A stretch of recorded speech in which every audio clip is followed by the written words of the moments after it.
Guys, welcome back to our channel Venkat official. So ఈరోజు నాకు ప్రీవియస్లో ఒక వీడియోలో కామెంట్ అయితే వచ్చింది. కామెంట్ ఏంటంటే, మీరు ఎస్ఆర్ టీంలో ఉంటారా బ్రో అని చెప్పేసి ఒక బ్రదర్ కామెంట్ చేశారు. ఆ కామెంట్కి కొంచెం క్లారిటీ వీడియో ఇద్దామని చెప్పేసి ఈ వీడియో రికార్డ్ చేశాను. ఈరోజు వీడియో ఏంటంటే, అసలు నేను ఎస్ఆర్ టీం మెంబరా కాదా,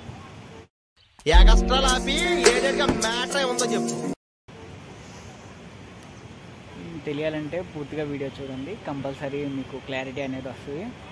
సో నేను ఎస్ఆర్ టీంలో వర్క్ చేస్తున్నానా లేదా అని చెప్పేసి మీకు క్లారిటీ వీడియో కోసమే ఇది వీడియో అయితే పోస్ట్. సో నేనైతే ఎస్ఆర్ టీంలో చేయట్లేదు. బట్ ఎస్ఆర్ టీం అంటే ఒక ఫ్యామిలీ. ఆ ఫ్యామిలీలో నేను మెంబరే, మీరు మెంబర్. వచ్చిన వెలుగుల్లో జస్ట్ ఆ ఛానల్ కోసం ఒక ఫ్యాన్ పేజ్ అనేది క్రియేట్ చేశాను.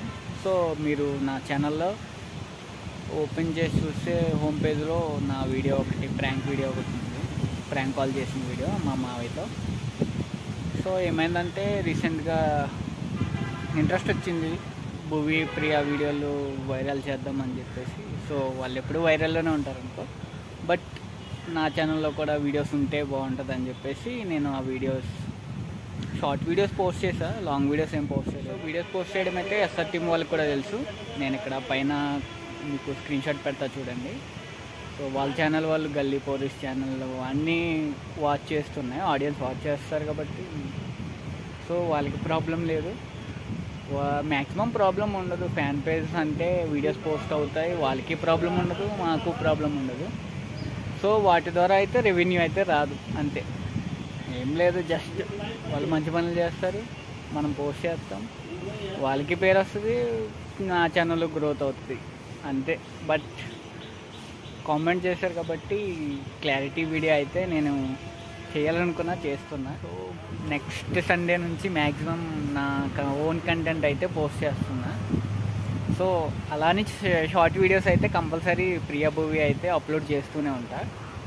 ప్లస్ నా వీడియోస్, ఫుల్ వీడియోస్ అయితే ప్రాంక్ కాల్ వీడియోస్ కావచ్చు, నా ఫ్రెండ్తో ప్రాంక్స్ చేసిన వీడియోస్ కావచ్చు, అవైతే అప్లోడ్ చేస్తా. సో ప్రస్తుతం అయితే నా మీద కాపీరైట్ ఒకటి నడుస్తుంది. సో ఆ కాపీరైట్ క్లియర్ అయిన తర్వాత నేను పోస్ట్ అయితే చేస్తా.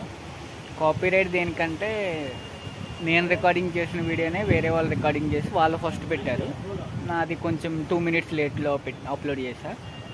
సో దానివల్ల కాపీరైట్ స్ట్రైక్ అనేది పడింది. కాపీరైట్ స్ట్రైక్ క్లియర్ అయిన తర్వాత నేను వీడియోలు అయితే పోస్ట్ చేస్తాను. నాకు కూడా స్టార్టింగ్లో ఒక ఛానల్ ఉండేది. సో ఆ ఛానల్ ఏమైందంటే, కోవిడ్ టైంలో నేను మెడికల్ ఫీల్డ్, యాక్చువల్గా చెప్పాలంటే నేను మెడికల్ ఫీల్డ్. సో నేను హాస్పిటల్లో ఉండడం, ఆ ఛానల్ కొంచెం వేరే వాళ్ళు పాస్వర్డ్ అయ్యి చేంజ్ చేసుకుని వాళ్ళు వాడట్లేదు, ప్లస్ నాకు పాస్వర్డ్ అయ్యమంటే ఇవ్వట్లేదు. సో ఆ ఛానల్లో అయితే వేరే వాళ్ళ వీడియోలు ఏముండవు, నా వీడియోస్ ఏముంటాయి. అది వెంకట్ ప్రాంక్స్, అది ఛానల్, డిస్క్రిప్షన్లో లింక్ ఇస్తా, ఒకసారి విజిట్ చేయండి. సో మళ్ళీ ఇది కొత్తగా స్టార్ట్ చేసి గ్రోత్ చేసి, అంటే మధ్యలో వదిలేసా కొన్ని ప్రాబ్లమ్స్ వల్ల, సమ్ సిచ్యువేషన్స్ వల్ల వదిలేసా. బట్ ఇప్పుడైతే పూర్తిగా రన్ చేద్దాం అనుకుంటున్నా. ప్రజెంట్ అయితే రన్ చేస్తున్నా, వదలకుండా రన్ చేద్దామని చెప్పేసి ఇప్పుడైతే తీసుకున్నా. సో యూట్యూబ్లో అంత త్వరగా ఎవరు ఫేమస్ కారు, ఫేమస్ అని కాదు కానీ అంత త్వరగా వ్యూస్ రావాలంటే చాలా టైం పడుతుంది. ఇన్స్టాగ్రామ్లో అయితే మనం రీల్ పోస్ట్ చేసిన వెంటనే ఒక 100 వ్యూస్ అని వస్తుంది. దీంట్లో అట్లా కాదు, ఇంట్రెస్టింగ్గా ఉంటే, మనం చేసే కంటెంట్ ఇంట్రెస్టింగ్గా ఉంటే ఇంట్రెస్టింగ్గా వస్తాయి వ్యూస్. సండే వీడియో షూట్ అయితే జరిగింది, ఎందుకంటే నేను వర్క్లో ఉంటా, మిగతా డేస్ సండే ఫ్రీగా ఉంటా కాబట్టి సండే షూట్ చేసుకుని వీక్లీ 2 వీడియోస్ అన్న అప్లోడ్ చేస్తా. డైలీ 4:30కి అయితే అప్లోడ్ అవుతాయి. సో చూసేవాళ్ళు ఎవరైనా ఉంటే, సపోర్ట్ చేయాలి అనుకుంటే చేయండి. వ్యూస్ కొంచెం, నాకు కూడా కొంచెం వ్యూస్ వస్తాయి, బట్ మరీ అంత కాదు. సో ఫైనల్గా అయితే నేను ఎస్ఆర్ టీంలో అయితే వర్క్ చేయట్లేదు.